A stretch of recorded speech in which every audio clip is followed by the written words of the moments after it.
you.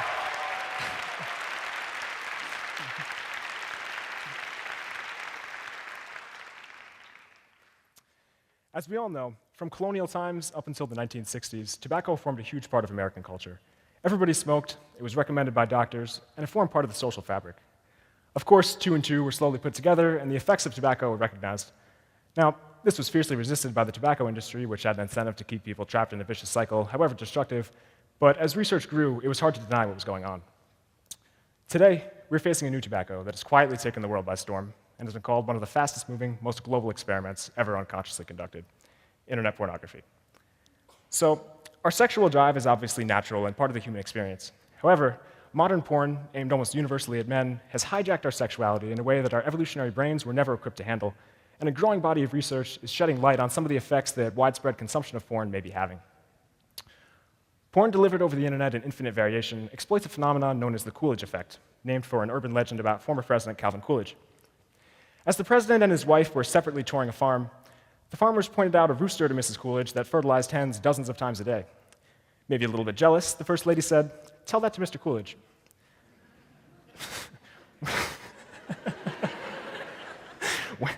When the president later saw the rooster and heard the story, he asked if it was the same hen every time. No. The farmers explained, "It's always a different hen." And the president replied, "Tell that to Mrs. Coolidge." So what was Coolidge demonstrating here, other than that he's an asshole? Well, I don't know why you're laughing. Male arousal gradually decreases with the same mate, but returns in full force with a potential new mate. Thus, it's novelty, not simply sex in general, that from a biological perspective dominates male arousal. This is seen across mammalian species. Porn appeared in the evolutionary blink of an eye and thus overloads this mechanism in a way that our evolutionary ancestors never even close to experienced. Porn has been shown to abuse the same neural reward pathways as many traditional drugs, such as cocaine, and like these, it leads to a gradual readjustment to the unnatural superstimuli. In effect, the overload of porn becomes normal to the brain. This quickly spirals downwards as viewers pursue ever more extreme porn to get the same high. As rapper Lil Wayne once wisely said, "It's like soon as I come to my senses." So, we've got some Wheezy fans in here. So, what does all this do in practice? Well, building and maintaining a long-term relationship or a marriage can already be challenging, but porn could make it nearly impossible. Aside from simply trying to maintain attraction to a partner, it's impossible for anyone to compete with the infinite free sexuality available at the click of a button on the internet. Given this, it's no surprise that porn has been connected to everything from infidelity to divorce, but it also has other effects.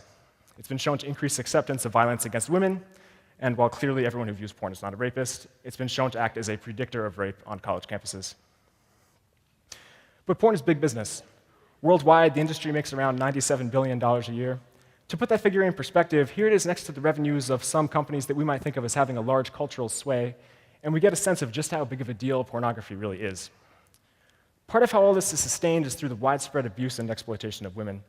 The porn industry is deeply tied to human trafficking and commercial prostitution, providing an unending flow of women that have few other options. To the public, the industry works to maintain a squeaky clean image and continues to push the normalization of porn. So we have an abusive industry and a dangerous and dependency-forming product. Porn obviously doesn't give you lung cancer. The problems here are psychological, but they're real, and the parallels to big tobacco a generation ago speak for themselves. Now, there's been resistance to porn as long as porn has existed, but in recent years, a new grassroots response has emerged. Different communities have popped up around the internet, but one particularly large one is a booming section of the social site Reddit called NoFap. NoFap is a play on fapping, slang for masturbation, and is an open forum for people, men and women, sharing their experiences quitting porn.